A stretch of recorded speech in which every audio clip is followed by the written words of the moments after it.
২৭,০০০ কোটি মহিলাদের মুখে হাসি ফুটিয়ে লক্ষ্মীর ভাণ্ডার নিয়ে বড় ঘোষণা। চলতি বছরই বাংলায় অনুষ্ঠিত হতে চলেছে বিধানসভা নির্বাচন। ইতিমধ্যেই আসন্ন এই ভোটকে কেন্দ্র করে উত্তেজনার পারদ তুঙ্গে রয়েছে। এসআইআর নিয়ে উত্তাল রয়েছে বাংলা।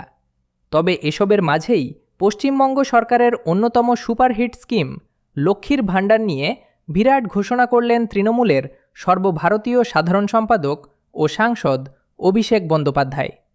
এসআইআর নিয়ে বোমা ফাটালেন অভিষেক তৃণমূল কংগ্রেসের জাতীয় সাধারণ সম্পাদক বাঁকুড়ার শালতোরায় এক সমাবেশে হাজির হয়েছিলেন শনিবার।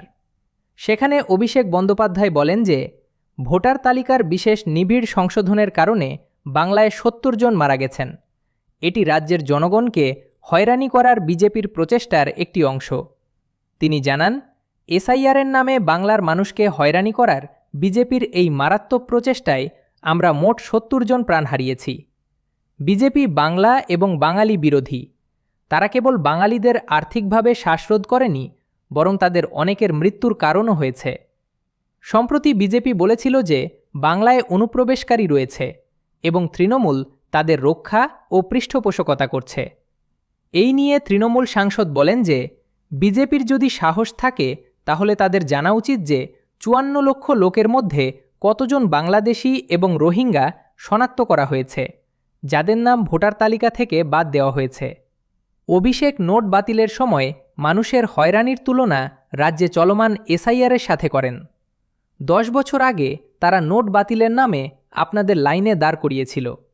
এখন যারা সারা জীবন এখানে কাটিয়েছেন তাদের নাগরিকত্ব প্রমাণের জন্য লাইনে দাঁড়াতে হচ্ছে।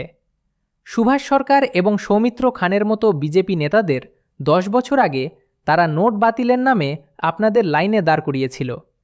এখন যারা সারা জীবন এখানে কাটিয়েছেন তাদের নাগরিকত্ব প্রমাণের জন্য লাইনে দাঁড়াতে হচ্ছে। সুভাষ সরকার এবং সৌমিত্র খানের মতো বিজেপি নেতাদের কি নিজস্ব জন্ম শংসাপত্র আছে? প্রশ্ন করেন ডায়মন্ড হারবারের সাংসদ।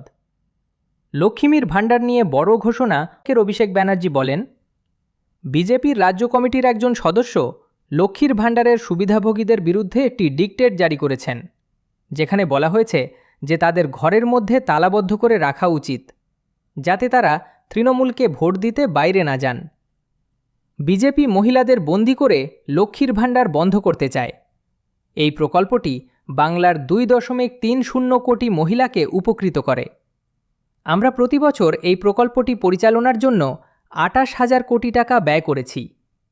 মমতা বন্দ্যোপাধ্যায়ের সরকার যতদিন থাকবে এই প্রকল্প চলবে।